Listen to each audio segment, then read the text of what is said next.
Hello, everybody out there in the internet. Welcome to Aimless Babble Z, episode 274. I'm Taking Master, joined by. RPG Maniac 05.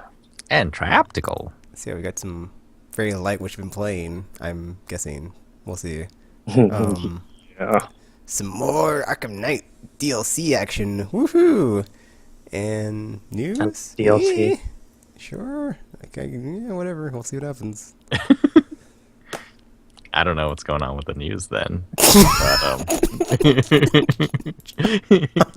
It may exist, it may not. I can slowly ease us back into the Destiny thing. Because No. I don't know if that's going to happen, but maybe. But no, I did play a lot of Destiny this week because I wanted all of the Iron Banner stuff. And both of them were the helmets were rank 4, and I had 2 characters to get it with. And at first I thought, okay, I'll just do it every day. So I'll play some Tuesday, Wednesday, Thursday, Friday, Saturday, and Sunday, and then I should be able to, I won't have to crunch it at the end. But that didn't happen. So in the end, I did have to crunch it like Sunday and Monday. Most of those days, I was getting those ranks up, which was really hard with my Warlock because I'm bad at every weapon except for the Scout Rifle. Why didn't you just switch your rifle to... I don't know. I sort of like I dress thematically, not. I think that's why I'm really excited for House of Wolves because it will let you choose your gear, and it's not like, no, you can't use that gear because it's not the best gear anymore. You can only use the best gear to do the stuff that everyone wants to do. With House of Wolves, like, oh, you can just level up the other ones to be the best gear. So all of them are the best gear as long as you level them up. So with my Warlock, I was just wearing all Iron Banner stuff that I had and all of the Iron Banner weapons that I had. And for primaries, I only have on the Warlock the hand cannon, and later I got a auto rifle drop. But the auto rifle was super weak, so I had to stick with the hand cannon, and I wasn't really good at that. So most of my kills came from various types of grenades and running away. Back to my Batman way overmatched style of playing. Although occasionally, because they buffed up the shotguns a little bit, I was able to do that. People get stupid sometimes. And they forget that you're running with a shotgun, and you'll just turn a corner and hide there, and they'll come running behind you, and you can take out 2 or 3 of them. Oh my. It's really funny. Yeah, actually, I had a lot of fun playing Defender in Crucible, or in Iron Banner this week, because I've never really done that much. I did a little bit, but this time I realized suppression grenades, like the reason you have those with Defender, I think, Cancel is super. that, like that's the thing. Like if you're in the shield and you have Armor of Light, which it doesn't seem like a lot of people use, only a super can get you. So if you see guys, like there was a few times where I would see a Titan running towards my shield. I was like, oh, I'm pretty sure he's about to super fist me. So I would throw the suppression grenade at You're him, welcome. and then you just see him running towards me, and then just suddenly stop in the shield. It's like, yeah, your fist isn't gonna come out now. Tag, you're it. And you're dead. And just punch him to death, and so those are really funny. And then the other thing I kept doing a lot was, I noticed other people were using Blessing of Light. I don't know. I guess either they had that on and they didn't switch it out. So what I would do sometimes is I'd run over with my shield and then just like pop my shield in their shield. So it's like 4 of us under 2 shields. But since mine is Armor of Light and theirs is just Blessing of Light, mine is I'm like way more powerful than they are in there. And those were really funny fist fights that everyone was really confused. Oh, actually, I posted a video of this, yes, and I didn't know this before. You can't destroy your allies' shields with a super. And there was one time I was running towards point C on blind watch, and I saw a guy pop a shield there, like on the other team, and I ran over, and I just got in his shield. I was like, oh, it doesn't have blinding or anything. So I was just standing in his shield, looking around, seeing who was going to try to come and kill me, and like one of my allies jumped into the shield too, and escaped a grenade, and then like a warlock came running out the door, and he's like, oh yes, I'm gonna blow away these two guys just standing in the shield, and he throws his nova bomb and it hits the shield and nothing happens because it wasn't my 'Cause shield. he thought it was yours. Yeah. Yeah. He threw it, it hit it, and it was just like this bright flash of white light, and then it faded and the shield was still there, and he started shooting. I was like, what's going on? And then I popped my shield, and then another warlock came and blew us away. But it was really funny. It's like, oh, I didn't know you could do that. Like, that would be You're welcome. probably will never happen. That time was just super lucky, and had I known that that would happen, I wouldn't have popped my shield. I would have just come out and beat him to death with my fists. Ah, yeah, it was very fun. After a while, because I was trying to get the Thorn bounty, doing 500 void damage, and so that's why I was using Defender and Atheon's Epilogue and Ugh, some that other gun is void terrible. stuff. I think people tend to agree because I've never been killed with Atheon's Epilogue in Iron Banner before. So I wonder if people were surprised when they got shot down by it. But I just yeah, used after I Swordbreaker got to that get one, bounty. Shotgun to well, the I was face does using- it. I was using the trolley problem, I think it's called, the fusion rifle. Oh, I don't have- user rifles. Ugh. I don't I don't remember the name of the one you just said, but I don't have that one. Oh, Swordbreaker. It's the Oh, that's right. The Crota Sword- shotgun. Is that the Crota shotgun? Yep. I That's think a void one? it is, or at least the one I had is. I don't know if it's like randomized or not, but yeah. Because between that and like the magnetic grenades, it's like great. It is great. Oh Because man, people are all like, "Oh no, I killed you," and then it's like my grenade still blows them up because it's like, "Haha, you already got caught, so it's too late." Because that's how I actually completed my bounty. Because it's like I got 3 people at once with it. Oh. And he had killed me right before I threw the grenade at his head, and he thought he was safe, but then all 3 of them got killed, and I was like, "Haha, completed my bounty anyway, jerk." So Oh, I've never used Truth before until now, and I was using Truth, and it's like, this rocket launcher is crazy. Like, you can fire 3 rockets so fast. So you run around with 4 rockets, and that's very scary. I just They've love when people in changed Crucible a it's lot. hilarious. They added there's markers now that show you where the heavy ammo is going to appear, so it's just sort of holographic all the time, and if you walk over to it, it will show like a timer counting down to when the heavy ammo is going to appear. Hmm. So like people gather around it a lot better than they used to. And then yeah, like you see a lot of that situation where Heavy in, ammo like, in ambush. Tekket's videos, Yeah. you just run to the other heavy ammo and then super everyone to death. No, I was actually not able to pull those off very often, like once or twice. Because after playing Defender so much, I switched back to Striker and was like, I don't know how to use this anymore. And I was just getting very poor, inefficient sort of uses of my super. Still good with the grenades. Lightning grenades are my favorite, but yeah, the suppression grenade thing, like, it makes sense in theory, but it's really hard to pull off. There were only a few times where I was able to suppress people right before they came into the shield, and there was one time where I suppressed a Blade Dancer in the shield, so he came in, and then, like, the grenade just happened to go off right then, and then you just see him stop moving. It's like, oh, see, he pushed his super and expected something to happen, but nothing happened. Those are best.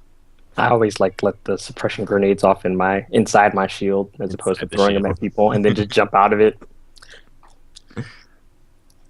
I couldn't like it only suppresses the super, right? No, it Grenades, suppresses any of your melee. abilities. Yeah. Oh, really? Yeah. Okay. Yeah, I was trying to figure it out, and like It's a PvP grenade, is what it a is. few times I would like throw the suppression grenade at myself just to see what it would do. But then, like, of course, at that time, like your grenade is recharging, so I couldn't tell if it suppresses grenades or not. Good job, genius. I was just like, "Oh, this is cool. What does it do?" Now, suppressed. Like, I can't tell. It was great. I recorded like 7 gigs of video, Oh my.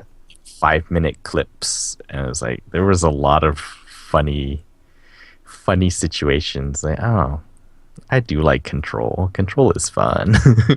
They're apparently in House of Wolves they're gonna cycle in the expansion maps, so those are all gonna be those are basically gonna become free, and then everyone will be able to play on them. Yay. Yeah, I'm not planning it though. I refuse.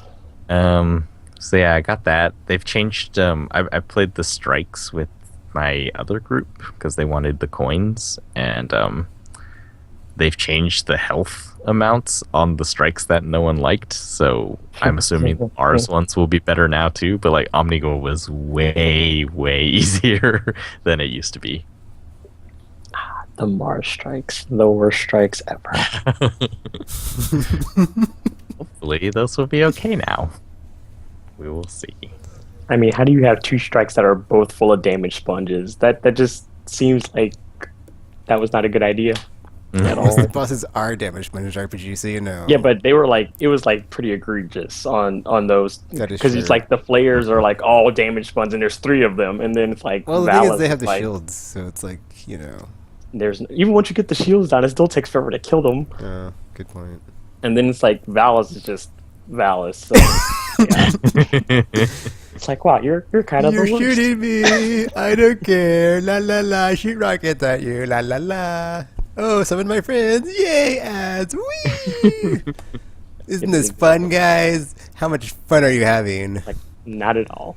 Not at all. So 'Cause much it was fun. kind of the worst. And then, like, it only gets worse on, like, Nightfalls and stuff, because then it's like, yay, all the burns that you don't want. On the strike. You're welcome, said Bungie. So, like, That's rough. way to be, guys. Way to be. Like, angry on any Mars strike is just terrible. Because it's like, why? Why would you do this? Like, their entire thing, like, depends on you flinching them. Yeah. That's just terrible. So I got all the armor, and it was awesome. Oh, actually, Glimmer is not that hard to come by now. Because once you've done...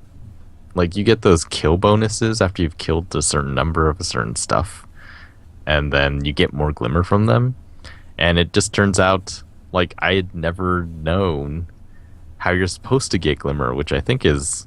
Because I just played the Strike twice. While using, like, Black Wax and the... Ether seeds, I think they're called. Yeah. To just like, basically, it's not they extract more Glimmer, it's they extract Glimmer, and then when the enemies do give you Glimmer normally, They give you then more. it extracts more, and it's like, oh, so doing That's that, why I was at the cap when I was playing with Gamer, because we just do strike runs, so I just kept spamming the consumable thingies. yeah, and, like I never used those before, so it was like, oh, that's why. So there is a sort of easy way. Like you don't have to farm it really. You just have to play something that It has may be lots and lots easy, of bad Tropical, guys. but is it fun? Farming? Wait, which one? never fun. Playing the strikes? It's destiny. Playing the strikes is way more fun than farming. Or is it? Yes, Because because some of I've the strikes I've are tried the farming and I was just like, this is terrible. Although they I've killed did, like- so many Cabal in Because I just know, like, this on the place. divisive mind strike, though, it's like disabled for you to do that Yeah. because there's so many yellow enemies. So they're probably like you get. Oh, really? Yeah, because there's like a segment where it's just pretty much all yellow enemies. So it's like if you were using the consumable there, you'd probably just hit the cap like way before you even finish that segment because it's like ridiculous. But Wait, so it doesn't work in that one? it doesn't. Well, it works at the beginning and then at the end. It won't work like during that segment. Oh. Huh. I'm pretty sure it's intentional to prevent you from doing that. Never noticed. Yeah, like I needed like 10,000 glimmer that I had to get somehow.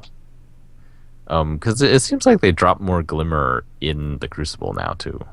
Because before I'd play tons and tons of rounds of Iron Banner and then look at my glimmer, it's like it's changed by about 50. And now it's like, oh, I actually got like 200 something. Just doing it. Not a lot, but way better. So it was quick. And it's like, yes, I'm all decked out. I have no special perks because I'm not wearing any exotics, but I look like I can turn on no shader because they're all from the same set. They match anyways. So yes, I'm done with that. Forever. Guess waiting for House of Wolves now. Don't. Unless something else happens. That's cool. And then I got into playing Disney Infinity this week because, well, actually I wanted to do it last week because I wanted to get the Spider-Man playset.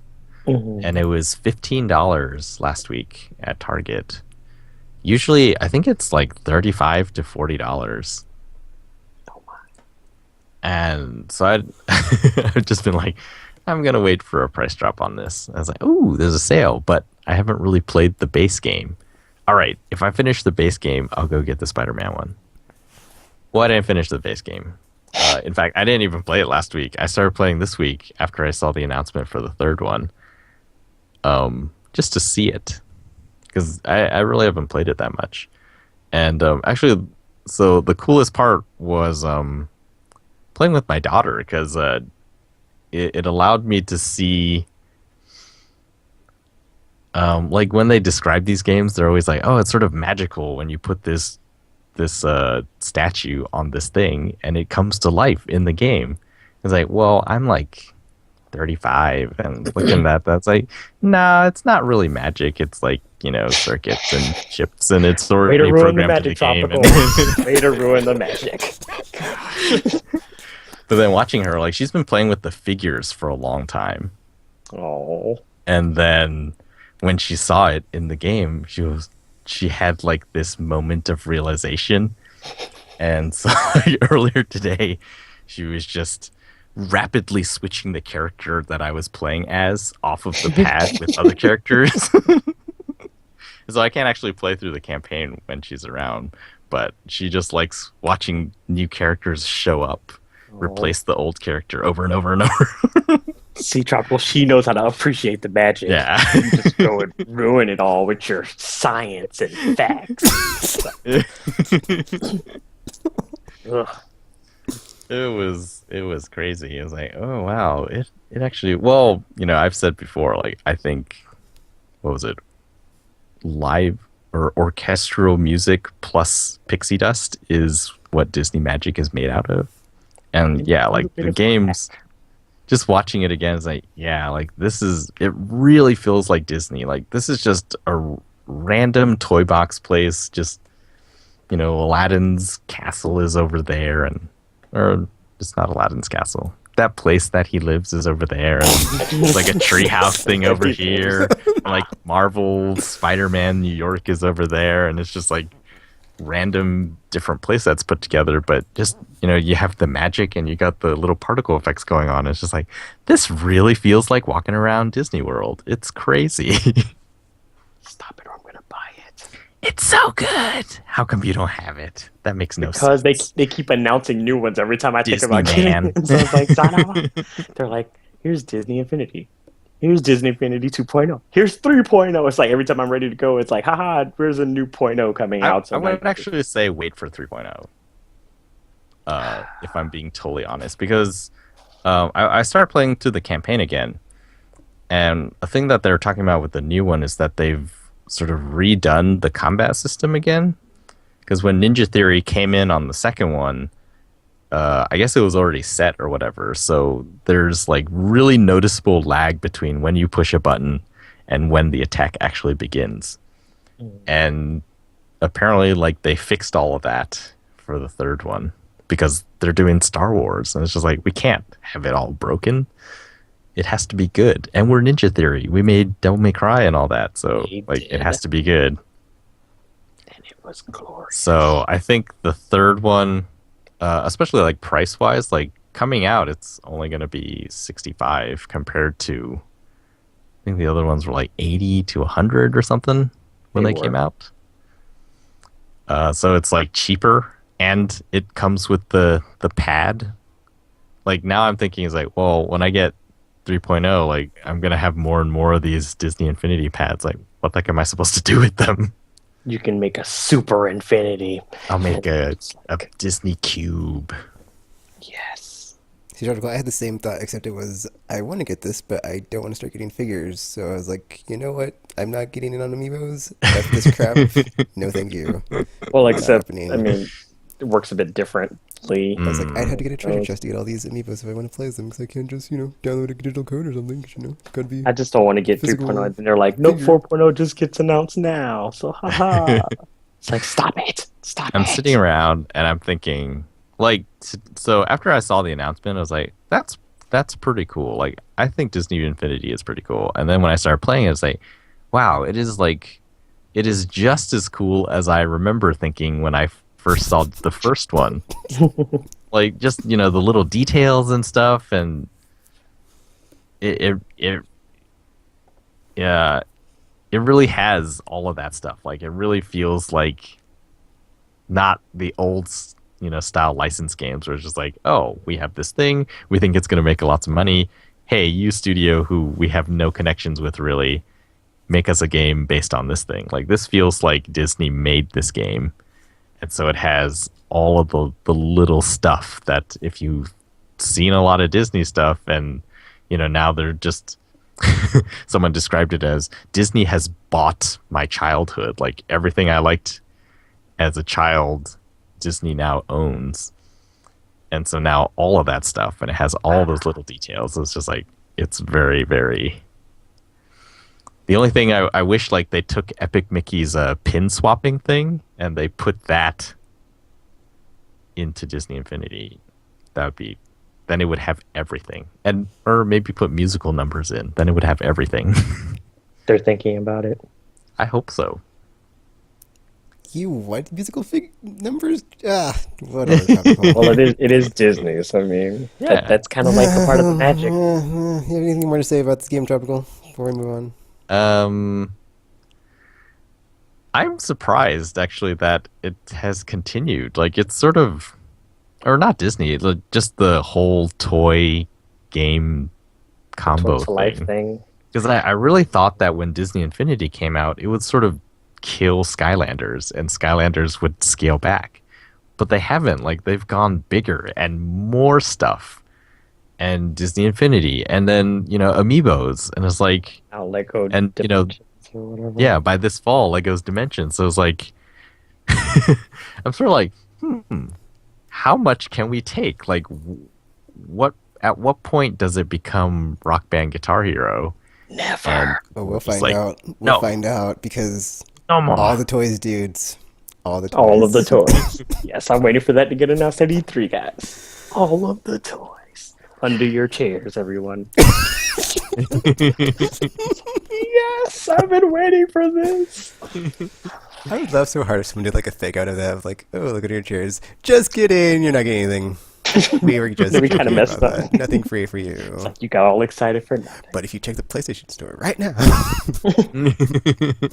I kind of want to let go of Dimensions too, but I can't have so many Toys to Life games because it's like See, it's gonna get Lego cluttered. Dimensions. I just found out that the starter is $100 for that one, Oh, well, that And made I was my like- decision for me. and like all of the little packs are $15. And it's like, are you serious? Like, look at this pack. It is a minifigure plus maybe a 20-piece little like mini model, and it's like These these I aren't can worth. build these.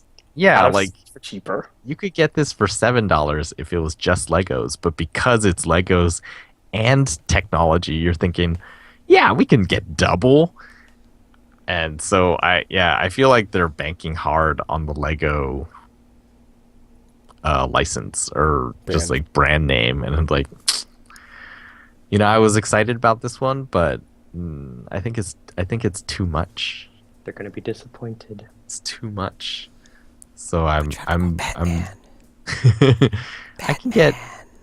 I can get Batman Arkham Knight About to say, and the it does DLC for exist. $100, which is a far better Batman game, I think. Probably. It's like, The Lego one will which would actually I be a have? Batman game. A Lego game that has a Batman character in it, or Batman Arkham Knight. Let me think about that one. Yeah. Or actually, I could also get all 3 Lego Batman games for around $60 total now. It's true. So, that's a lot of Batman Lego if I want that particular rendition. You don't. Yeah. I don't think Lego's Dimensions is realistically priced right now. I think it really is banking on that brand. So there are people who will buy it. Like I was at the Lego store a few months ago, and it is insane. Like there are people there. It's like, It's like a candy store for Legos. I've been in yeah, there. for like adults, and they're with their kids, but that they're not buying that for the kids.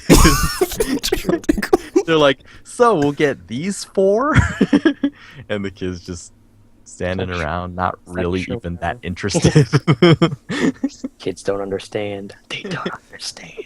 Indoctrination. Yeah. They would much rather be playing their Minecraft, I assume. Ugh. I That's played the Minecraft, but you can difference. have the real Legos. The real thing. Because RPG in Minecraft, you can build anything or Build something. anything with Legos. Like giant cities and stuff. You can build Space giant stations cities. I've done it. without needing the physical space. Because it's all virtual. Yay. That you can actually touch it.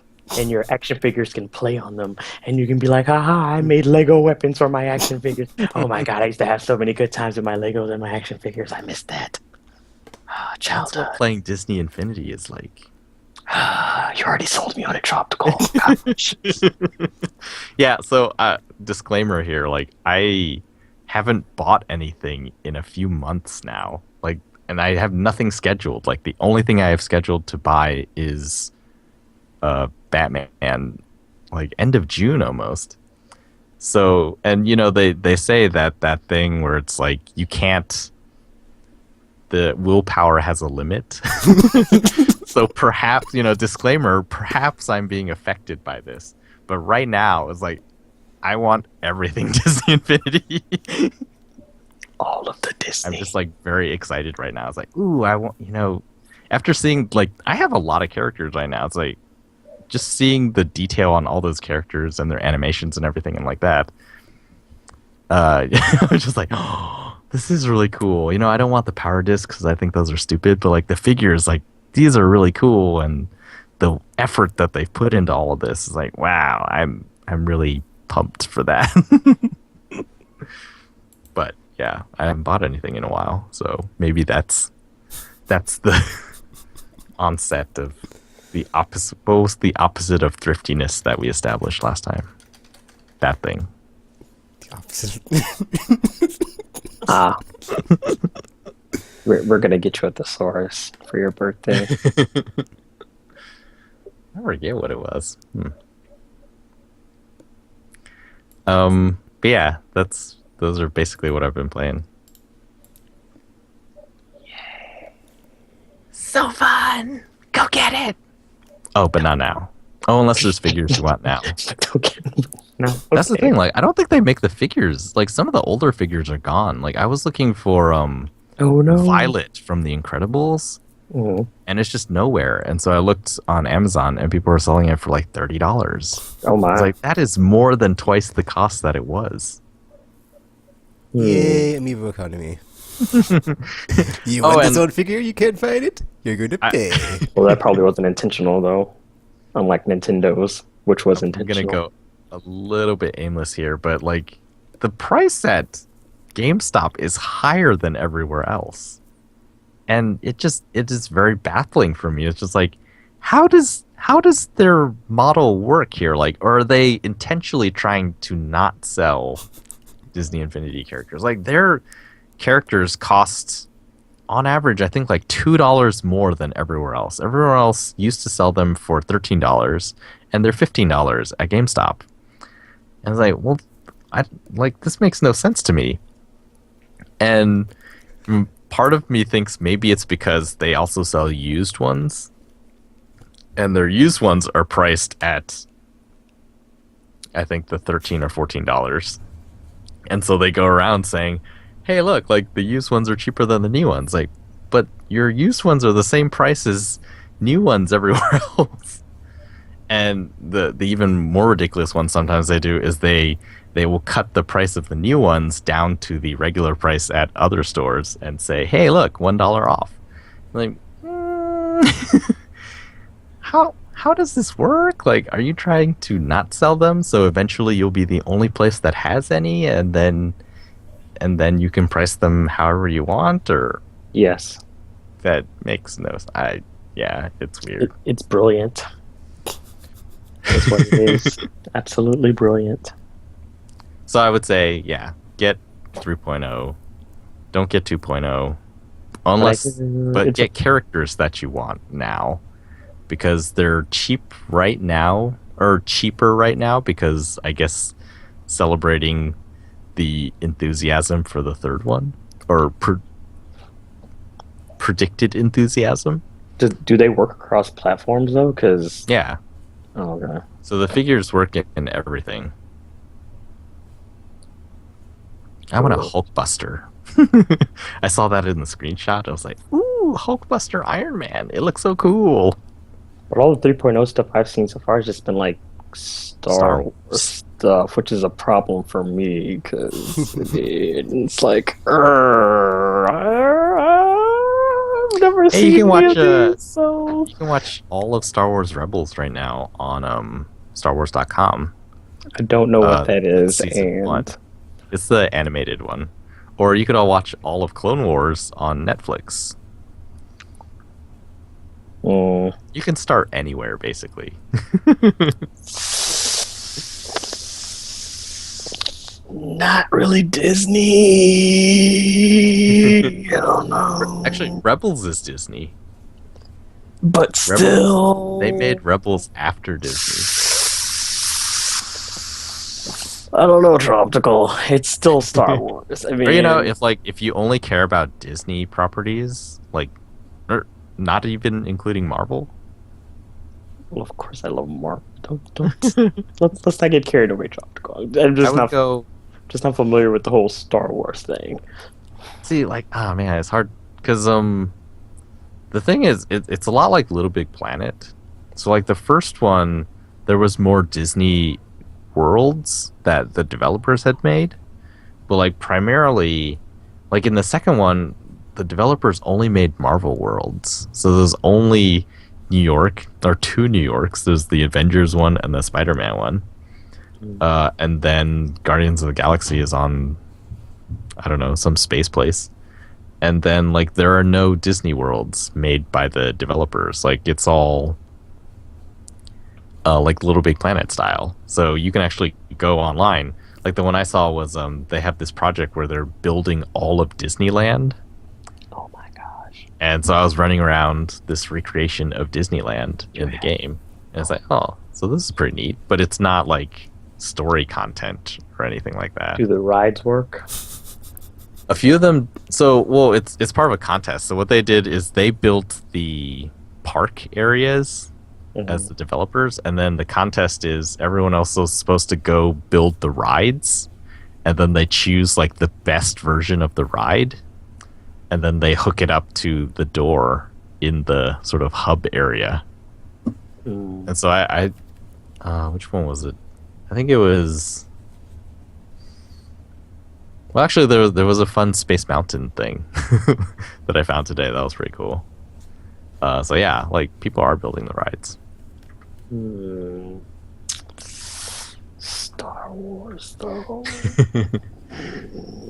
But then, so like the content is in the first two, but on the other hand, like the gameplay it's very clearly not.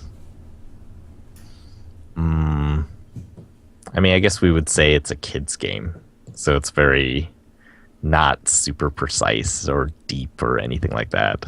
Like all that is coming in the third one. Crap. Which is mainly modeled around Star Wars. So I think like the developer stuff is going to be mostly Star Wars. They announced a Marvel thing also. But other than that, like the playsets they've announced, none of them are like Disney proper. Or actually, there was one. The Inside Out. Now. Right. Classic Disney properties. Inside Out, the new Pixar movie coming out this year, I think. That one has a playset. So, but then, yeah, again, it's going to be like Little Big Planet. So, there's too much Star Wars stuff for me to catch up on it now. So it's like, now it's just too late. It's fine. It's only 6. Tropical. There's like 7 movies and like 40 shows. There's just no way. There's just no way. No, 6 movies and 2 shows. Well, there's going to be a 7th one Actually, this year, so it's going to be in 7. Star Wars than there is in the current Marvel MCU. There's more. Yeah, actually, current MCU has a lot of movies. But I have actually been keeping up with those, though. It's not. I haven't seen anything. I'm just saying. I only got on board during the binge. You don't see me complaining.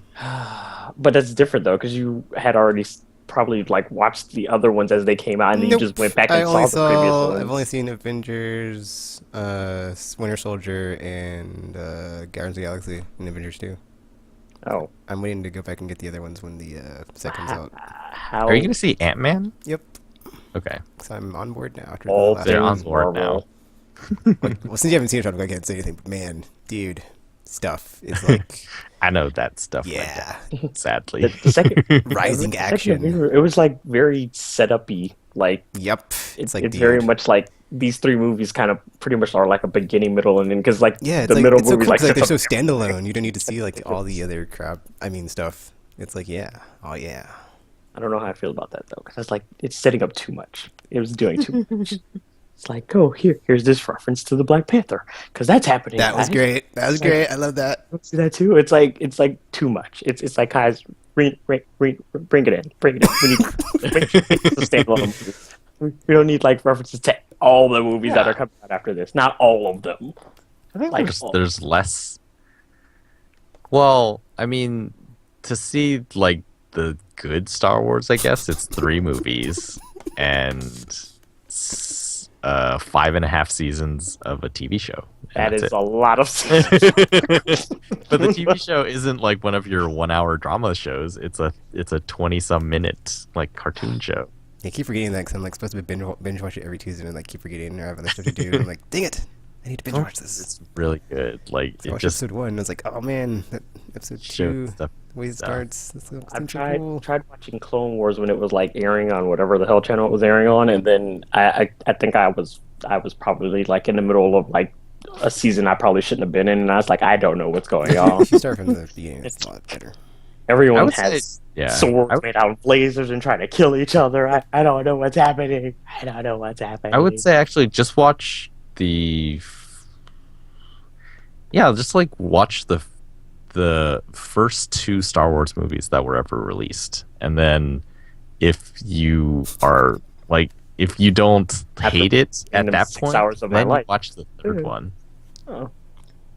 So you just watch episode 4 is what they call it now, A New Hope, and episode 5, Empire Strikes Back. Just watch those 2, and then if after that one you feel like I'm done, then that's 4 hours. Probably less, because movies weren't ridiculously long back in the day. I feel like... and then, but if you want to see more, then you go to the 6th one, and then perhaps watch I would Yeah, I'm say not the one of prequels watch- were last tropical. Wouldn't it make more sense to watch the bad ones first and then kind of work my way into the good? Because then it's like, okay, these are not great, but maybe the next ones are better, and then you just keep watching yourself until you do get to the end. It's like, this ended up a lot better than different. it started. I think like people hated the prequels because they were like old school Star Wars fans. Like the criticisms I've seen of the prequels were very like some of the stuff is really nitpicky. It's just like, oh, Obi-Wan fights all wrong. Like he's a terrible swords fighter here, and they just like pointed out all these little things like, see, he twirls his blade here. That's a stupid thing to do. And it's like, Well, in all fairness, yeah, they did it looks pretty cool. good. When you have a blade made He's of like- energy, it's like He's so far away from the other guy. Like, why does it matter if he wants to do some flair or whatever? cut off his own arm in the process. That would be a slight problem. So, yeah, like, I'm not one of those people that hates the prequels. Oh, well, you don't hate anything, so that doesn't really help me. Tekken, did you hate the prequels? No, I didn't. Okay, see? I was But, one of the people that like, was in denial, and then we're- like I we're enjoy younger. I enjoy We episode weren't 2, and I actually like alive. episode 3, and then every time people like want to talk crap on it, it's like whatever. We were not alive when the original ones came out. Like, I We think were we were not. alive maybe when the third one came out. I wasn't that's it. alive. So it's just like, like the prequels I don't think were terrible. There are parts that are paced kind of poorly, but it's not Although, like is it even necessary unbearable. to watch the prequels if you watch the others? Because it's like you kind of know what's gonna happen, don't you? It's like that's my only issue with like prequels. I mean, I guess like it's great that they answer some questions, but at the same time, it's like, well, I kind of already know how this is gonna end. So it's like you take some Yeah. of the tension out of like a character, like he's not gonna die because he showed up in like, later movie.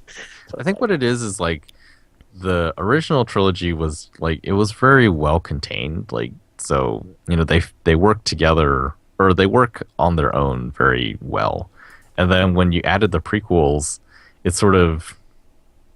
it actually changes some of the characters in the later ones because you sort of feel like, like that guy is not really who I thought he was from my impression of him in just the later movies. And so, because I'm thinking Clone Wars, the series, I think is most interesting because it explains lots of stuff and like develops a lot of stuff that was sort of underdeveloped in the prequel movies. Is it still considered canon? Yeah. Yeah. Oh, okay. So Clone Wars is canon. And then Rebels is well, it seems like Rebels is going to be like a continuation of Clone Wars, like some stuff in Clone Wars that because it got canceled like went unanswered, and perhaps some of that stuff will show up again in Rebels. But we don't know yet because it's only season 1. So what am I saying? Yeah, just I would say just watch the first 2 that were released, the 70s ones, and then see what you think. And if you like those, then you'll probably want to watch the last movie, and then then you see. Yeah, and then go back and see, Yeah, go back and why see. the fans rebelled. But And- aren't they and then, like, prettier? Because Mm, special effects and stuff. they've like significantly redone certain parts. Like it's hard to find the original 70s movies. So there are really pretty parts too now in the 70s movies. Yay! I They like pretty stuff. redid them all.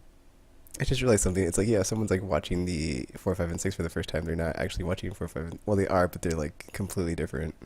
Yeah.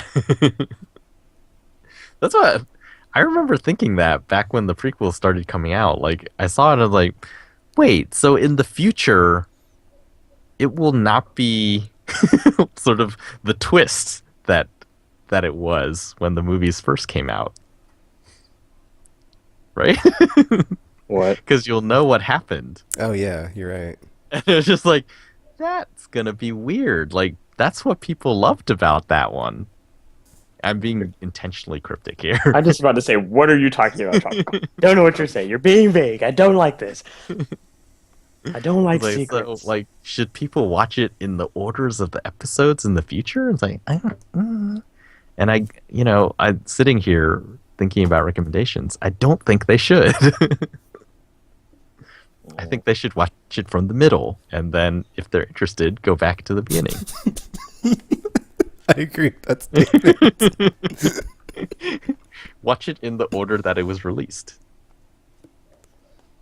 Or actually, no, I would not recommend that with the prequels. I would actually say watch episode 1 and 2, and then watch the Clone Wars series, and then watch episodes. It's kind of like Metal Gear Solid, you can't just start with 3 because that's the beginning. Yeah.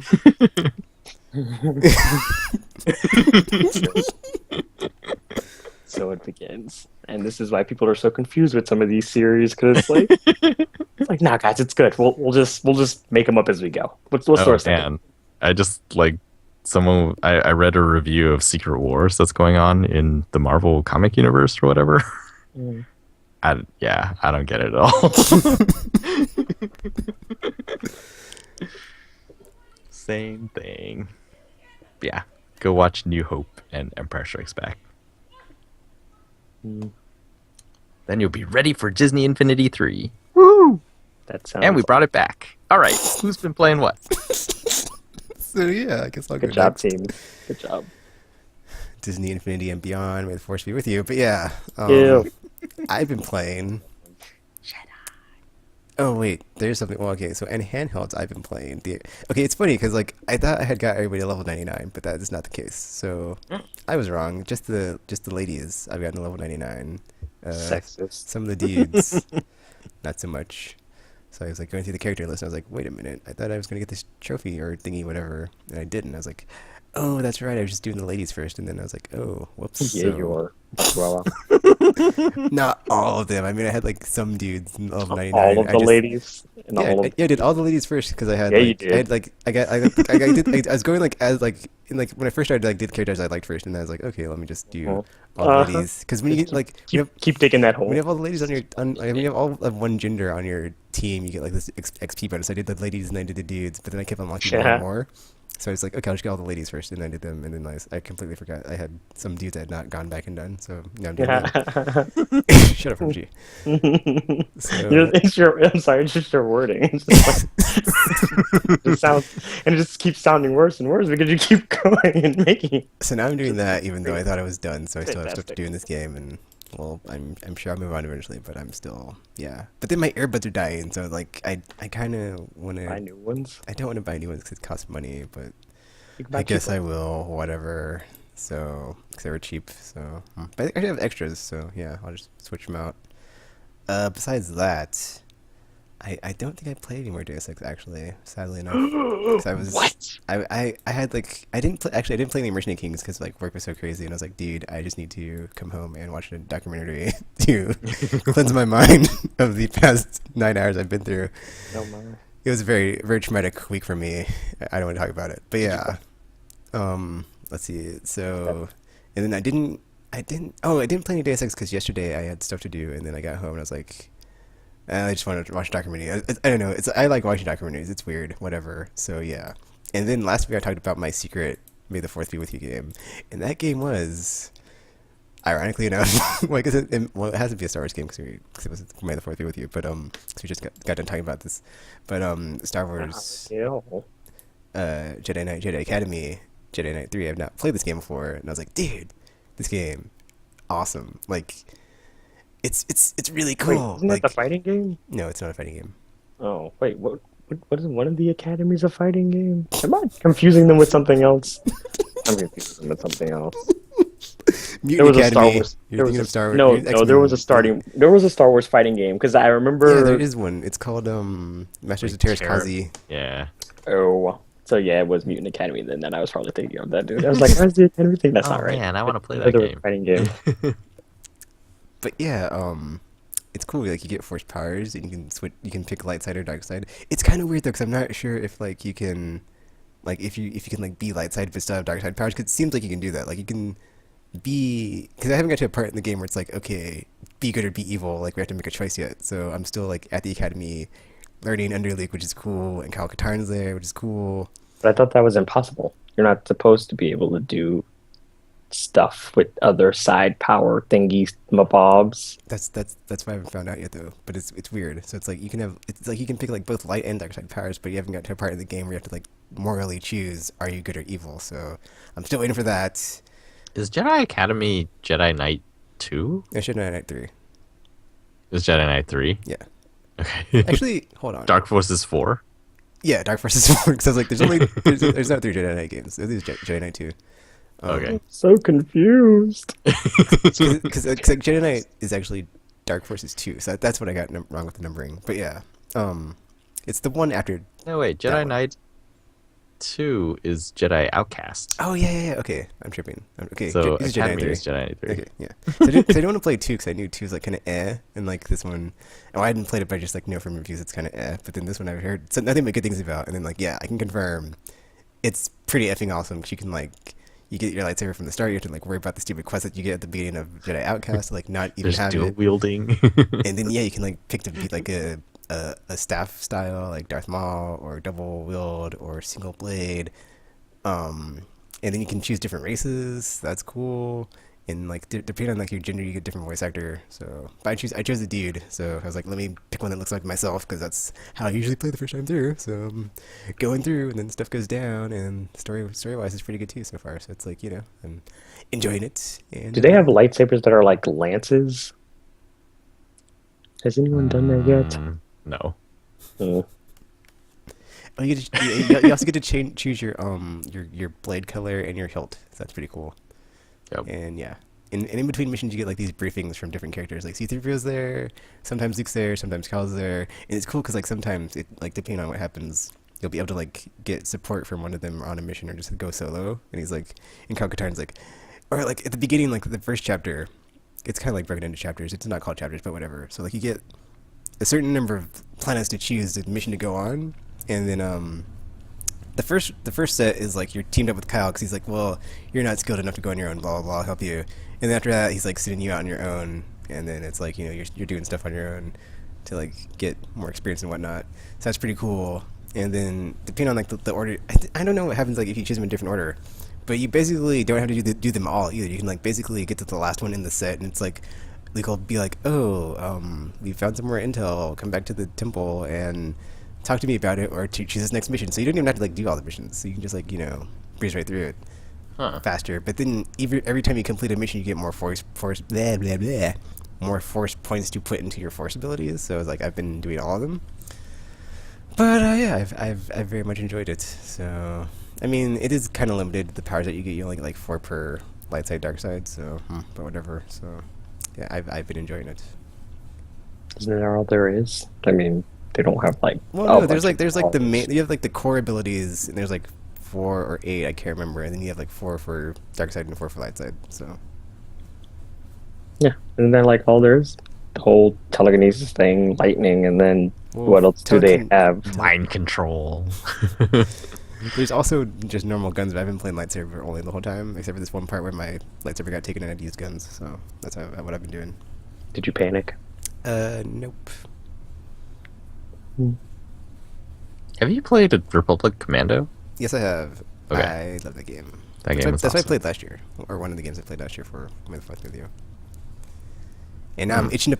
It's so weird. Like after I saw that the second teaser for episode 7, it's like, dude, I don't know. I just have this itch to like play lightsaber games all of a sudden. It's just. So I'm thinking after this, I'm probably going to go through KOTOR again after Batman. So yeah, because right now I'm clearing the decks because next week is Project Car, so it's like I gotta finish Mercenary Kings. I gotta finish Deus Ex. I don't really have to finish them. I could just like keep them on the backlog, and then that'll be like the main game.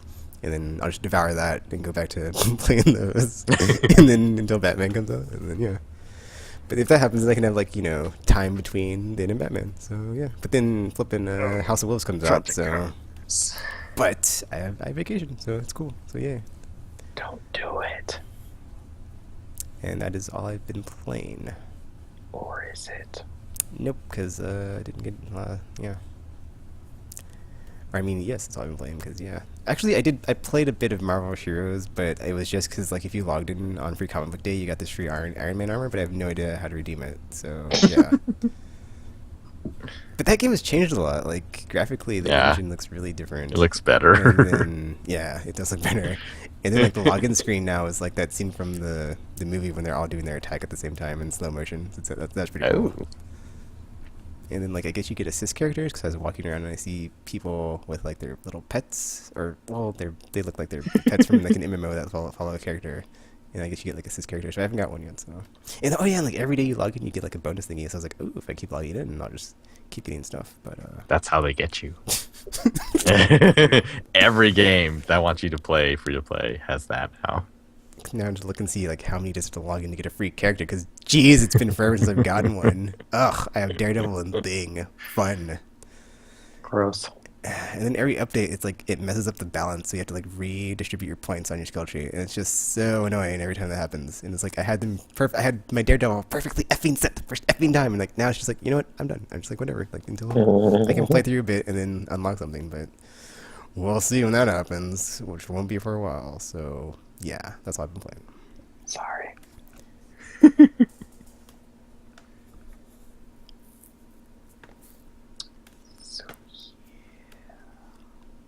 Alright, but you would even playing? Nothing, because reasons, and nobody likes video games anymore. But no, what have I been playing actually? Deus Ex.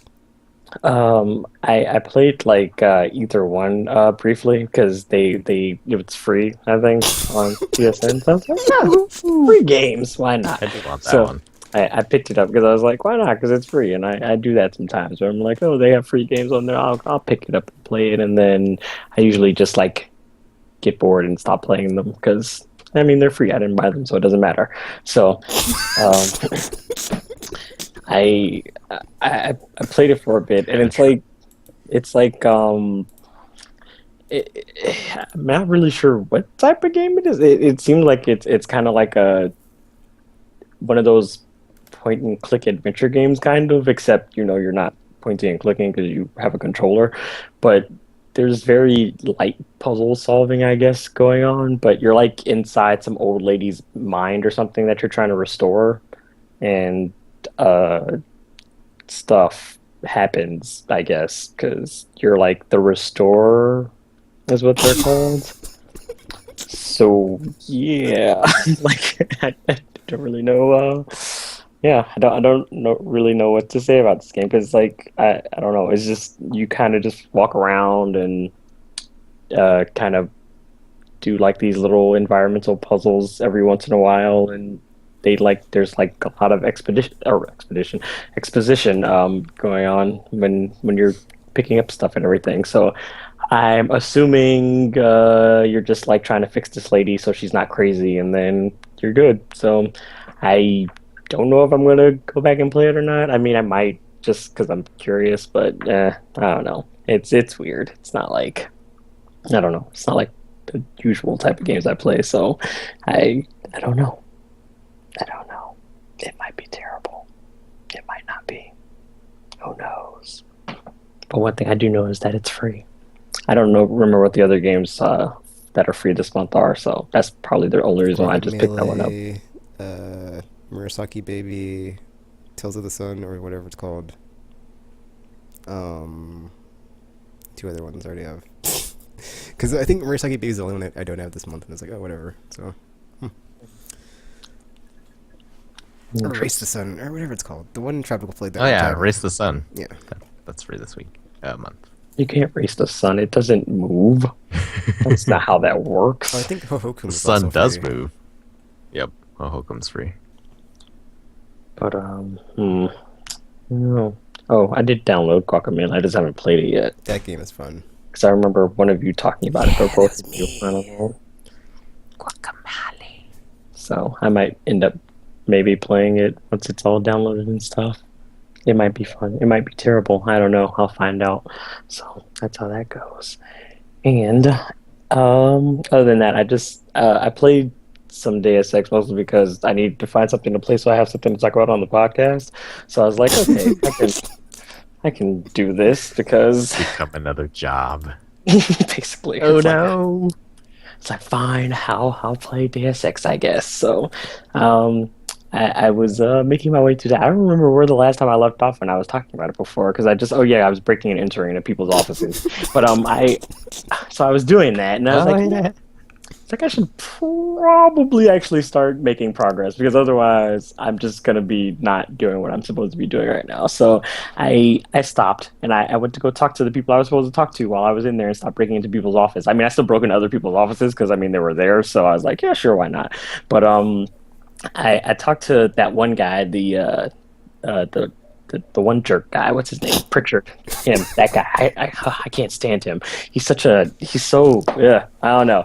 I don't like him. I'm just hoping that like partway through the game, it turns out to be one of those things where it's like I have to turn on my company because he's going to be the first one to die, and I'm just like I don't like you. So you just wait. Your reckoning is a coming. Your reckoning is a coming. Or maybe not. It probably won't because. Can't wait. Just want to be like, I want to choke you because he's always so. I don't know. It's like he's just always so condescending and everything, and it's like, dude, I'm in the middle. I'm actually doing work here. You're just sitting at your desk, like playing with your computers. So how about we try to be a little nicer to me, okay? So it's like I don't know.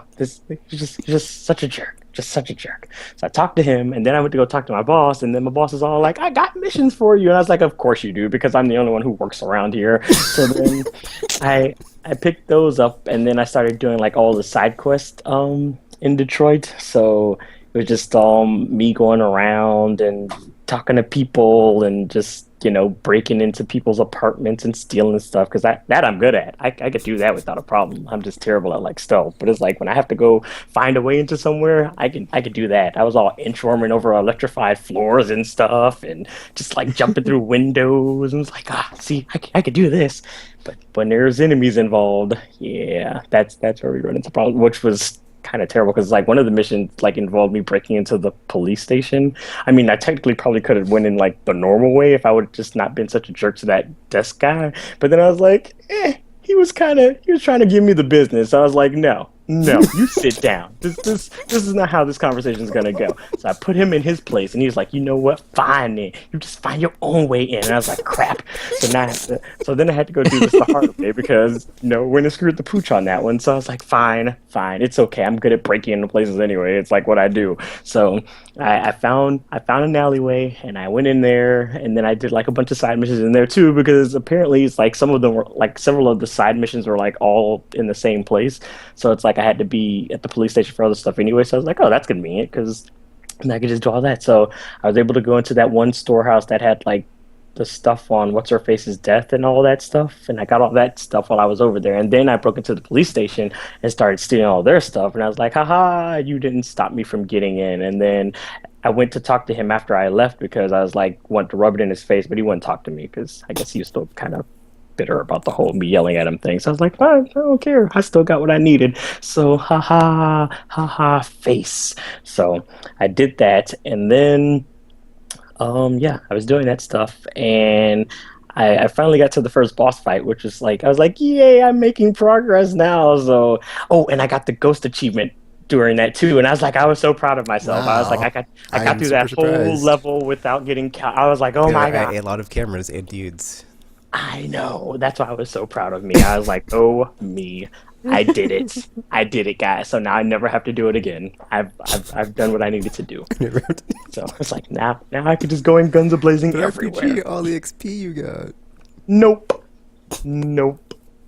I mean, it's just like I felt proud. But then I was like, you know what? This was a lot of work. I'm just gonna start shooting people in the face. So it's easier. But I didn't because I was doing too well to do that. So I was like, yay. So I was all hacking stuff and all that. Well, I wasn't hacking a lot of stuff because my hacking thing's only at level 2 right now. So I hacked what I could. And then I had like the codes from some of the people I had talked to from like the previous stuff because they have like pocket diaries that give you like door codes and stuff. And then that one guy that I let go in the first mission turned out to be useful, and he gave me codes too. And I was like, yay, I don't have to kill you now. I'm still gonna, but I'm not gonna have to do it like right this second. So I took it, and then I left, and I was like, I'll be coming back for you later. So he's gonna die. He's gonna die. But But in the meantime, I let him live because he did hold up his end of the bargain, and he did give me the information I needed. So I was like, okay, I'll let you live for now. I mean, I'm still gonna kill you later, but just give you that grace period, so it feels like you're safe, but you're not, because I'm coming for you. I'm coming for you, Zeke. I know where you are. So then after that, I was going through and Yes.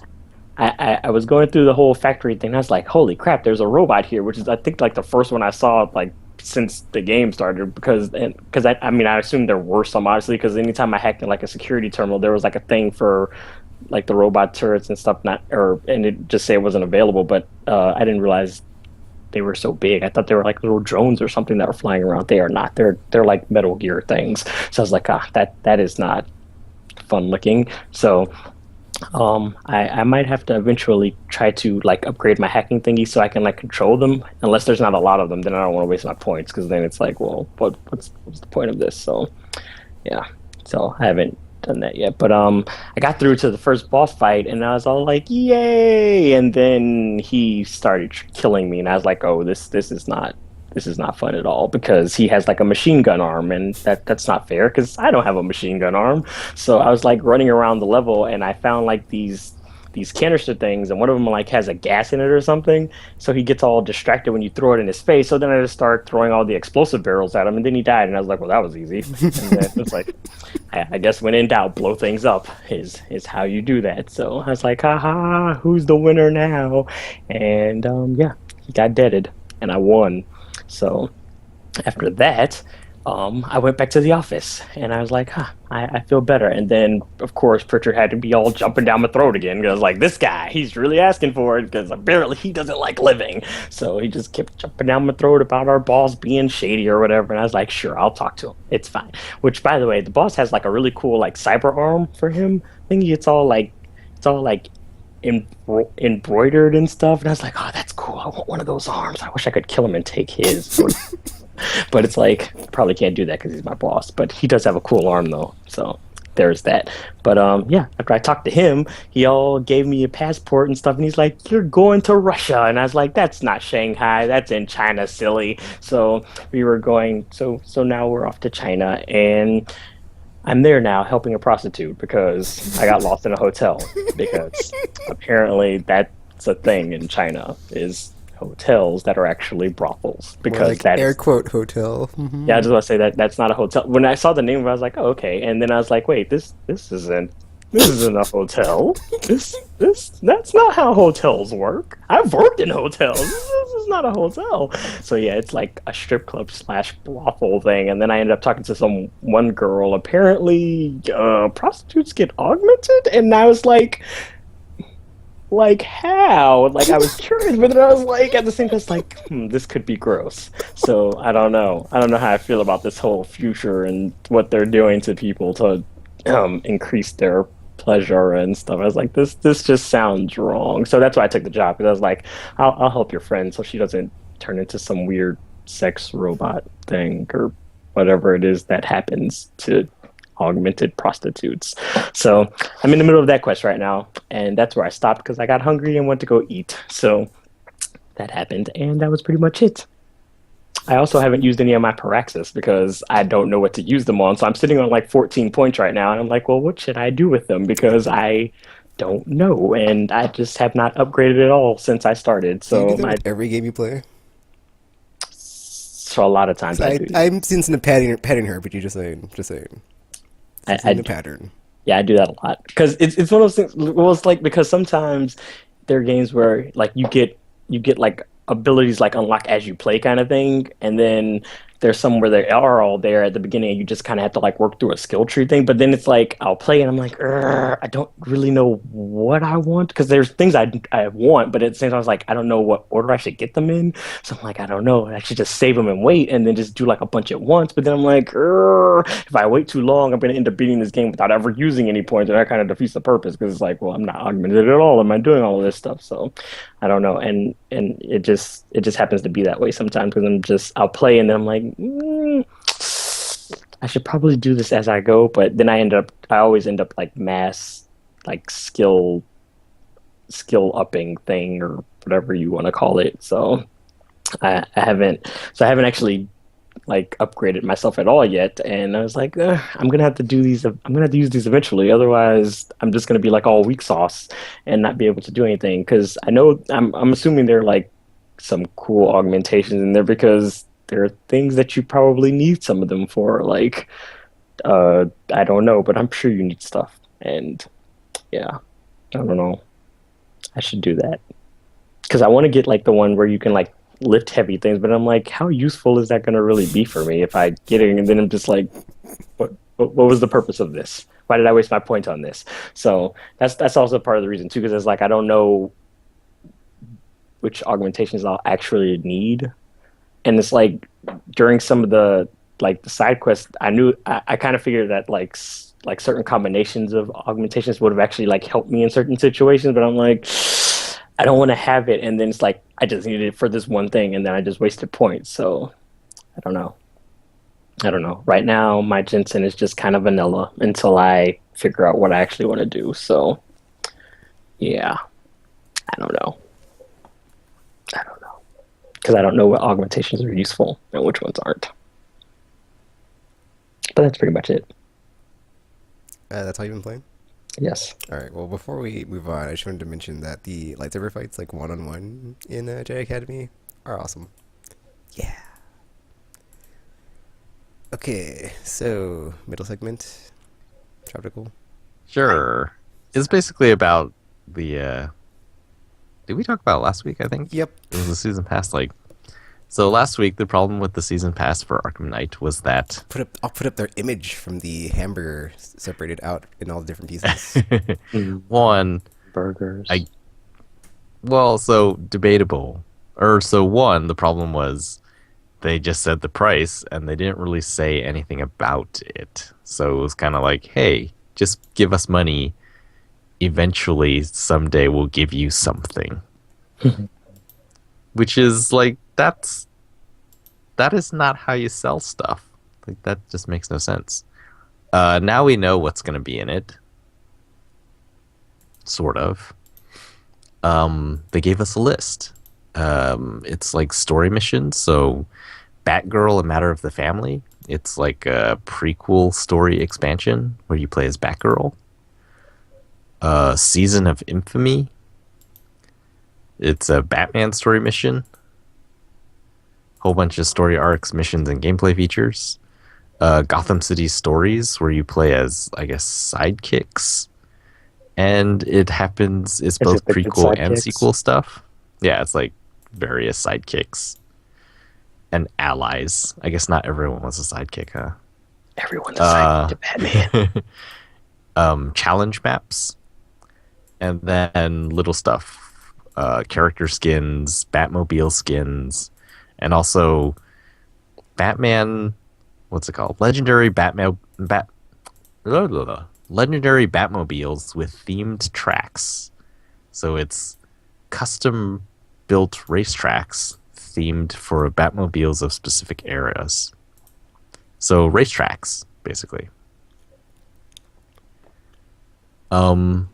Still $40. Well, so first of all, like specifically, how do you feel about it now? With the exception of the skins and racetrack, ooh, so worth the money. I'm on board.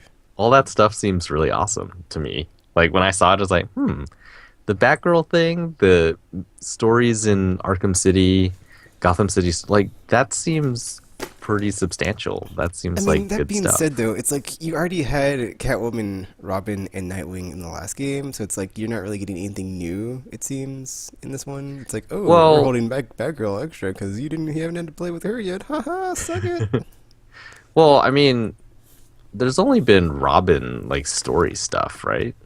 Still trying to. I'm just saying, right? Story stuff, yeah, but I mean, play with them in challenges is fun. So at least for me. So I guess that's the thing. Like, so and we sort of like know the context of like how much content we'll get with the other side characters in the main game. Do we? No, we don't.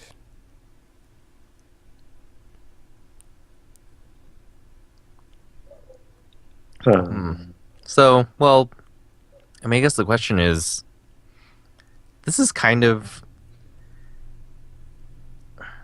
Okay, so think about since disc games have been the norm, the price has changed by $10, I think. They used Yeah. to be 50 and now they're 60. And Mhm. it's been when did disc games become the norm? Like 20 years ago when the first PlayStation came out? Yeah. So for 20 Or years, the price is 25. only Is it 20 years? was it the 20th anniversary of PlayStation last year? Uh, I think it was. I thought this year was like to the 25th anniversary or whatever. 5 years passed in 1 year. yes, Wait, what is the what's the magic. special edition PlayStation 4 that came out though recently? I think it was the That was the 20th. 20th. Oh, okay, okay, Yeah. it's 20th then, 20 years ago. Whatever. So, over 20 years, the price of disc-based games, like before games were more expensive, like, but it was like cartridges. So those were really dependent on, the bigger your game, the more materials you actually needed.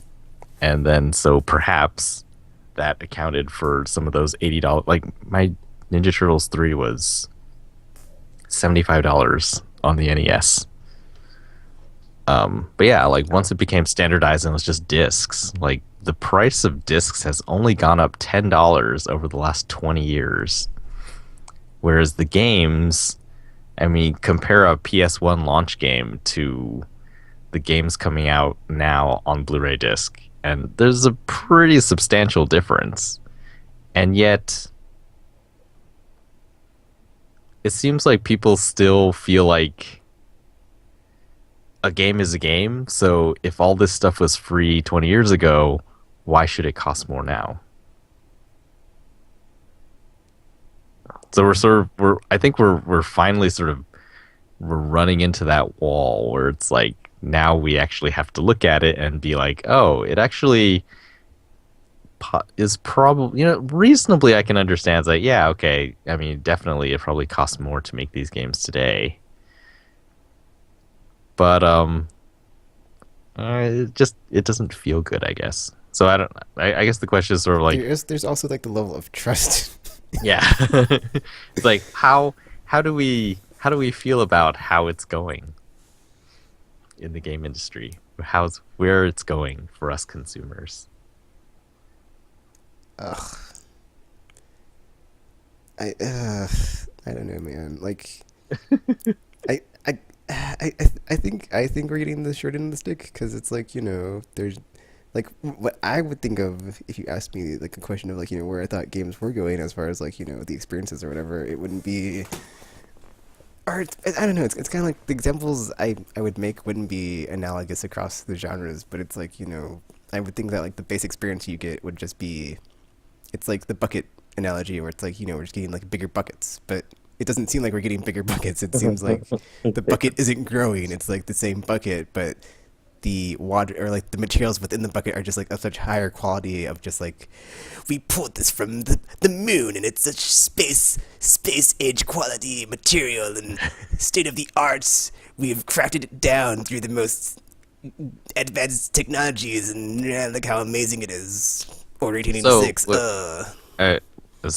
for clarification, you're saying like Pong today should be there's like tournaments and different game modes and just like that's the bigger bucket, whereas like Pong was a very simple thing, and today's Pong should just be like every conceivable permutation of Pong and game mode that you could think of for Pong. Like that is the bigger bucket No, that you would have thought of, it's or it's that it's you would have thought. it's just like this like the standard game that you have and the features it has. It's like it would never diminish from what it's been in the past. It would just like build from what it's been and like continue to like expand upon that.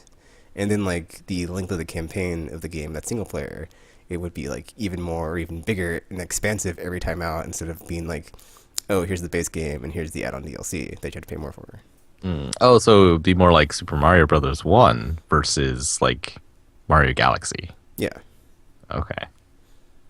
And like for But it multiplayer, it's like, uh it's kind of hard for like me to like. I guess I shouldn't make an analogy for multiplayer because I don't play it and I don't like it. So, but it's essentially similar where it's like, oh, we're gonna be able to put more maps at launch or whatever.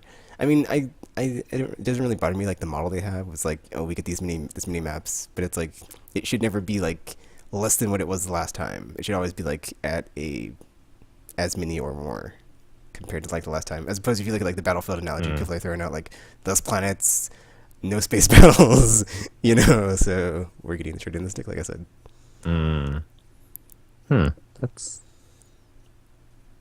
interesting. The characters, like the character classes, are even less specific or customizable. Or it's like, oh, you can just choose between this many or whatever. So.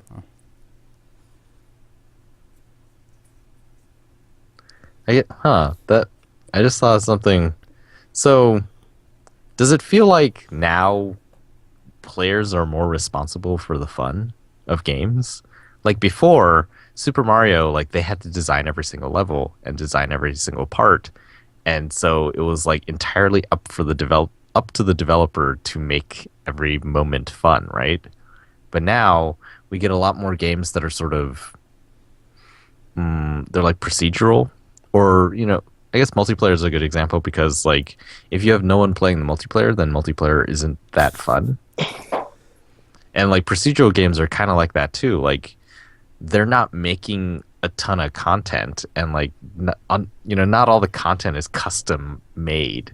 They make pieces of it, and then it's sort of put together randomly by a person's computer, and then you're just supposed to have fun playing with essentially all the same pieces, just in different orders every single time. So it's like the responsibility is being pushed more onto us as the consumers. Like, we're going to give you these pieces, and then you have to make it fun. Or you have to have fun with it. Not necessarily make it fun, but the fun is up to you. Kind of, right? Kind of. Sort of? To an extent. I think, because if you look at Shadow Mortar, I would say like that game is highly overrated, and it's good, but it's not nearly as good as the praise it gets. Like going back to revisit it after finishing it, it's like, okay, I can see like if you look at the architecture of the game, like how it's just there. It's like you have two zones, a bunch of missions, and a lot of like random crap that'll happen. But like just like the only reason that game is like as good as or I mean, yes, the game is good, but it's like I think the only reason it gets like to that level of people praising it is because all the pieces work. Like you have that Nemesis system and like all the randomness that happens, but it's like, but all that is fluff compared to like the actual, however like 8 to 10 hour campaign of the game of like you going to take revenge for whatever happened to you at the beginning of the game. So it's not. I don't know. I guess like so like in that extent, it's like the fun that you're having with it. It's like there's like a finite amount if unless you like you either mine it or you just find all this random stuff in there that you're like, oh, that was fun, and you just keep doing stupid stuff all over again. Or like the GTA argument of like, oh, I just, like people that like don't really play, and it's like, oh, I just gonna run around and kill people. Oh, whatever. I don't really play story mode. Whatever. Oh. Yeah, I mean, maybe it's not really the fun. It's sort of like the value, deriving. They used to put value into games, and now you're supposed to draw it out. At like, it's like they put some in, but most of the value that you get out of the game comes from like it's the consumer's responsibility now. It feels like, sort of, maybe. Does it? Like, for example, in Batman, like the challenge maps. They've only made a certain number of challenge maps, and yet, Tekken, you played those for hours and hours and hours and hours and hours, like way more than probably lots of other people played them. So you extracted more value out of the challenge maps than other people did. Yeah. Does that make sense? Yeah, that makes sense. Yeah. So like, does it feel like before it was more they put in a lot of value? And we felt like, oh, they're giving us all this value. But now it feels like if you're getting a lot of value out of something, you're putting in a lot of work to get that value out. I agree with that statement, because I'd make the same argument with Destiny. Yeah, like Destiny fresh in my mind. It's like I was watching the Prison of Elders stuff today, and it's like it is basically all remixed things that already exist in Destiny for the most part. Like, there's the different buffs, there's different debuffs, standing in a circle, fighting bosses, and it's like you take these AI characters that you've made. Thralls behave like thralls no matter where they are in the game, and so you put them into this thing, and then it becomes a horde mode, and it's just like the difference between horde mode and a story level is like, well, one, there's no story, but horde mode takes place in a sort of arena area, whereas story mode happens, there's like a journey. You go from point A to point B. And so, it feels like, I think consumers, like, it's really easy for us to look at that and say, you haven't added any value here. Like, all these assets are the same. So if I'm getting value out of this, it's all my doing. Like, I'm going to play this a lot because that's how I'm going to get the value out of it. And it feels like developers, or maybe publishers, or maybe both, have this mindset now where it's like, it's not about how much we put in. It's about how much they get out of it. And if they're getting out a lot of stuff from whatever it is that we've made, they should pay more for it. You've heard Pachter make the argument that Call of Duty should be subscription, right? Oh yeah. Because he that's feels what we like all feared when Elite came out. Is Yeah. like, microtransactions actions up the wazoo. it's like people are playing this for hundreds of hours. They should be paying way more than $60 for it. But then, so I guess it's a difficult argument. It's like, so does that make sense? For them to do they deserve more money if we're putting more effort to get more value out of it?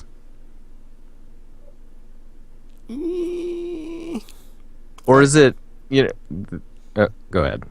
Well, I was just thinking, I don't know, man. I would lean towards no. I kind of feel like it's no, but on the other hand, I feel like it's also sort of game design literacy is really low. The way the game is designed, it's like, if it's designed that way, I mean, the Call of Duty example is like the perfect thing. Is like, you just have a handful of maps and just play them over and over. There is no, I don't know. I mean, do you think it would be possible, like, if the maps weren't top of the line or whatever, would people be able to get that much value out of them? So, like, I would say probably no, which means, then there is value in the design. But, and then, like the thing that I was just saying is that I don't think people really they don't look at design as being valuable.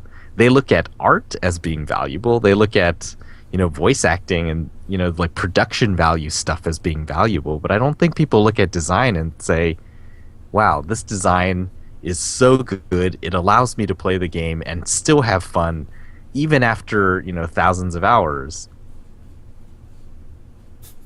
Like, I don't think people see that. People mostly look at, they just reskinned. Oh, it's the same enemy. Oh, it's the same stuff. So they've done nothing. They don't deserve anything here. Like, if I'm having fun, it's all my doing.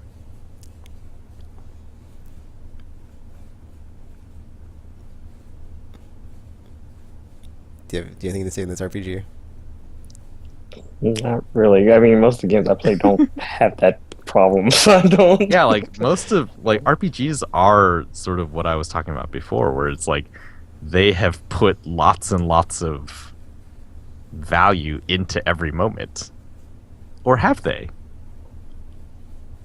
Like Final Fantasy 13, do you feel like there is a lot of value like put in, like the cutscene, like, and I'm talking about production value, I guess, and there's sort of inherent value that you get out of it from seeing that stuff, but like the combat system is very system driven.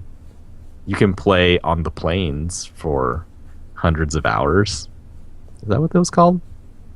The underworld, that area where you finally get to roam free. Talking about Pulse? Yes. Was it called the Plains? I No. don't remember. It felt like a large plain.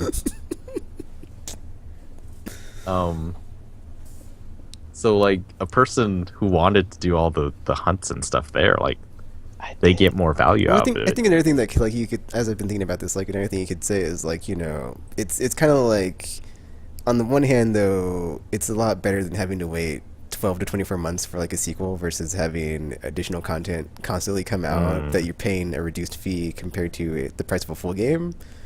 But it's like with the season pass, then you never know what you're getting. So it's like it's always a crapshoot of like, well, how much content are we getting? How long is this going to last for? And then like is it really going to be worth it? So it's like I kind of feel like there really hasn't been like a strong argument to say like the season pass is such a good model for like game XYZ outside of episodic games, which you have to wait months on end for the episodes to roll out, which only Telltale is really the master of anyway. So why do you think that is? Like that it works for episodic games. I think but when we look at the season pass, because you have the time thing and you have the price thing, and like the price wise, it's like such a low price point that it's not an issue, and like you just have to wait. So it's like, in like even if you wait, you can get like the season later on for a reduced price after the full thing's out, and then you can like the price. I think the price thing isn't an issue because it is so low, and then like the wait in between episodes is worth it once you get them because the quality never really dips below a certain level, and Whoa. it's very consistent on the experience that you're getting. But I think when they call them season passes for those, though, it's because it's episodic, because it's kind of like it makes more sense, yeah. Episodes, but that's for these. Whereas season like the traditional passes game model, it's like it's not meant to be split into more than one piece, which is probably why there's so much pushback on season passes in general. It's like not until like even PS2 era did we have, well, I guess like actually 360 and PS3, like did we have like DLC was like a regular thing on consoles anyway.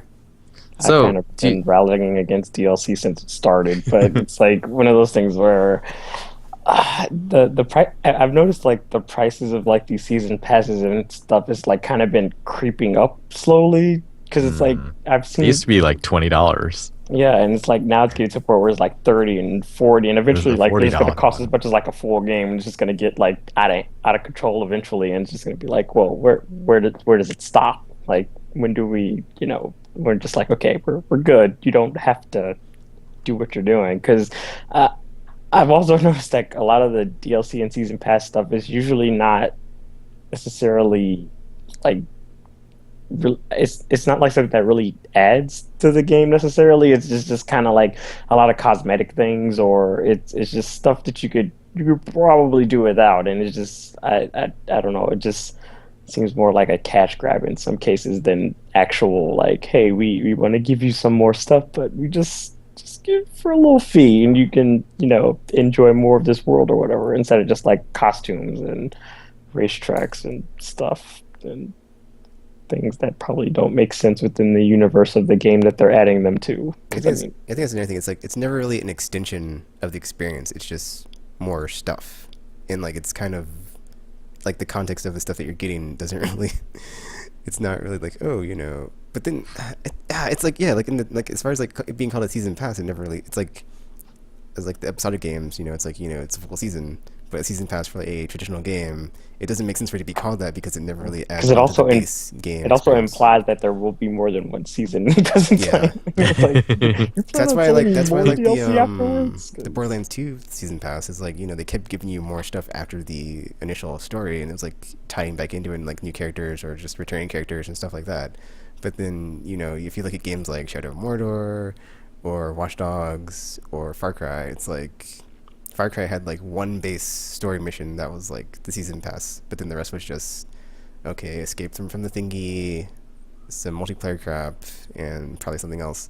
And then Shadow Mordor had like the one story mission, but then it had the whatever hunt for the whatever I can't remember what it's called, and then like the Trials of War and some other runes and crap that like. So it's like the substantialness of the stuff that's adding onto the story really isn't there, so it should probably not be called a season pass because it's not a strong continuation of the storyline or whatever that happened. And even Watch Dogs is like, I think it's like a different character in that you play as anyway, so it's like it ties in, but it's not directly related. So are they still supporting Watch Dogs? Nope, I don't think so. That's the other thing. It's like that's the other thing with like season passes. Is like it's. I think the RPG hit it on the head. That's like it kind of implies that you're going to get more than one season, and then usually season passes A aren't for more than one season, and B they last less than 12 months. So it's like you think a season, it's like you think it's like a substantial amount of time, not for like half a year and then wait for the next game in this franchise because Sometimes it's not even we that got our long. money and that's all we really wanted. So thanks for It has been really a crapshoot between different like Destiny's season pass is sort of an extension, right? Because the base game was sort of short. I would say and then only it's because been- the time in between that you've gotten the expansions. Like Battlefield 4, I think that felt like a worth it season pass to me actually, because they added so much stuff over the year, and we sort of knew that it was going to be a year long. I guess like the Watchdog one, I had really no idea what it was going to be, and even after it all came out, I was just not interested at all. Shadow Mordor. I mean, well, so a question I guess for Batman then, like, would it be psychologically, do you think it would be better if they released like a $40 expansion 6 months after the game came out? Yeah. You think that would be better? Yeah. Just because we would know what's in it? Yeah. Or Because you'd know what's in it and you'd be able to like just, pick and choose what you wanted as opposed to the whole slow trickle of post of just random stuff? It's Yeah. like, you paid us, like, this is the thing we're giving you.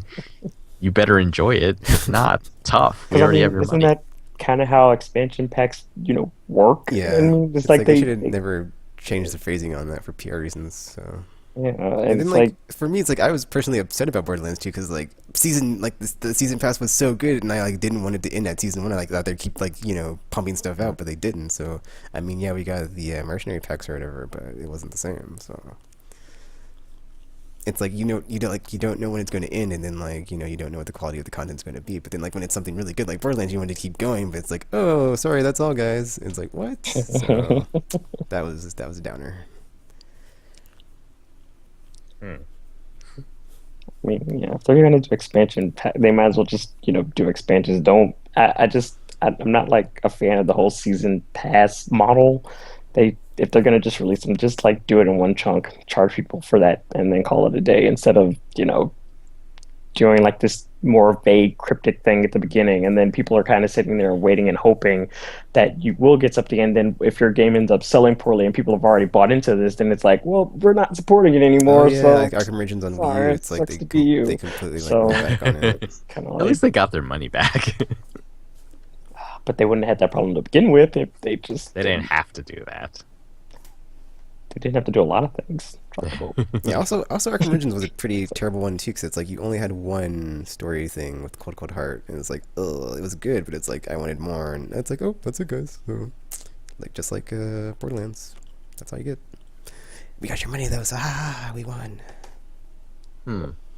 So do you think more people would rather it be like expansion packs, or because like there's sort of advantages to the season pass model in that you get the stuff slowly over time, which means that If you the get the first stuff, new though. the first new stuff comes out earlier. I think that's the only advantage though, because Yeah, like that's the only advantage I think. Because- But do you think that there are people who would rather have that than have to wait 6 months? Well, I mean, Or- they wouldn't. I mean, in the cases of like expansions, though, they don't always announce them like at the same time they're announcing the game. I mean, Yeah. like Destiny's case, but it's like you won't necessarily know that you're not. guess that's getting your thing with, like, the until it's, value- almost oh, go time ahead. to get it. RPG. So it's not the same as like having a season pass and expecting it. Whereas like if you're getting an expansion like later on, they can announce it like right before it's about to be like dropped, and then it's like, okay, the wait's shorter and you already know what you're getting, as opposed to just being like, well, pay for this now and then just kind of wait and hope that we're gonna actually release something soon, because otherwise you just kind of just so. That is a really weird part of season pass, whereas like expansions, are always announced after the base game, but for some reason the recent ones, season passes have been announced a few weeks before the game came, like the base game even comes out. It's like, how, like, who does that help really? Or is that just a cheap way to make a premium edition? It's like, oh, we'll just include season pass. And so since we're doing that, obviously we have to tell people that there's a season pass. That just, that's kind of a dumb thing to do, I think. Like, I think it would probably work better if they just announced the season pass right before the first content for the season pass dropped out, right? Yeah. Because if you're like gonna say anything about your season pass before the game's even out, that just implies that you're either holding stuff back, or it's like there's more stuff that's gonna be that you're not gonna be able to get in the base game that you're gonna have to pay even more for. So it's like that's why I'm so against season passes now. It's like, why even bother? Well, I mean that goes back to what I started. Yeah, like the whole the like segment where- games are finally out 12 months later, or 24 or 12 months after they've been out the first time. So. Well, no, what I was talking about like earlier when we started this is that it makes sense to me. Like games shouldn't be this cheap right now, just because of what they are now compared to what they used to be. Like it seems sort of ridiculous to think that everything should be free with the game because like it's the full game. Like we should get the full game for the full price. It's like, well, the full price hasn't changed for 20 years. Or even like, was it PS2 games that were first, or PS3 games were the first $60 ones, right? Yeah. So it's like, for the past 10 years, games haven't changed in price. And, you can't equate the amount of content in games today with games from back then. Can't you though? Can't you? Because the way they're releasing them, actually seems like there's less content on some of these games now than there were previously. So I feel like, I don't know, for me, I just feel like the whole DLC internet thing kind of just ruined a lot of it, because it's like now they could just get away with it, so it's like, why not do it? But it's like before all this, it's like back in the, I guess it would be PS2 and before, and like PS2 and prior to that, it's like they had to release these games like with everything. There was no, well, we can patch in something, or we can release DLC for it down the line. It's either the game comes out or we make a sequel kind of thing. So it wasn't like we can just have season passes for. Wait, did they have DLC for PS2? Because they had the network adapter. They did. Is that it? Well, Very Xbox little OG stuff. games did. Yeah. I But it was think all there were- free at the there's time. Like there's some SOCOM maps that were downloadable. Yeah, like Ghost Recon had free maps and stuff on Xbox. They weren't all free tropical. There was some pay DLC. I'm pretty sure everything was free on Nope. the Duke. I could look Really? it up. I'm pretty The sure Duke had paid DLC? Some Forza DLC that was. Well, it's Microsoft, so I would. Oh, there it is. So I mean, but then the thing is, like, what is everything? everything. Like, there's always more stuff that you can add. Is there though? I mean, Yeah. is there more? Like, I mean, maybe there is more stuff you can add, but is it like necessary stuff though? Because it's, I mean, yeah, you can add like costumes and tracks or pretty colors, but at the end of the Well, I day, mean- it's like you're just slapping lipstick on a pig. You don't have to change the fact that it's a pig. It's still a pig. You're just putting stuff on it. So it's like it's not necessarily important stuff that they're adding though. So you don't. So yes, you can add stuff, but that doesn't necessarily mean that you need to or should. Well, okay, like, take Final Fantasy, like, they could always add more monsters, right? Why? Because, the variety, different types of combat situations, like, you can make the combat more and more rich by adding more and more elements to it. But they usually have There enough isn't- variety for that to not be an issue for them to have to add more monsters. It wouldn't stuff like that, because like even with which one of those games had DLC? That I think 2 did with the arena or whatever. It's just like I mean, yeah, like, I agree. Like, there is a lot of DLC that is unnecessary stuff, I guess, for sort of the core game and things like that. But if if you're making everything, like, if you're making more monsters and you put the care that you put into the original monsters, just as an example, there's sort of, if you're putting as much care into more stuff as you did in the base stuff, like, there is theoretically no limit to what everything is.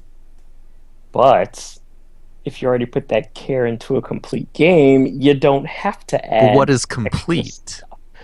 Me being able to get from point A to point B without any like extra frills and stuff to be added because I want a pretty costume or something. I don't think yeah, it's like, necessary for what you to is just say that. See, that- you keep bringing up the cosmetic stuff, because if you're that's not, what it usually is.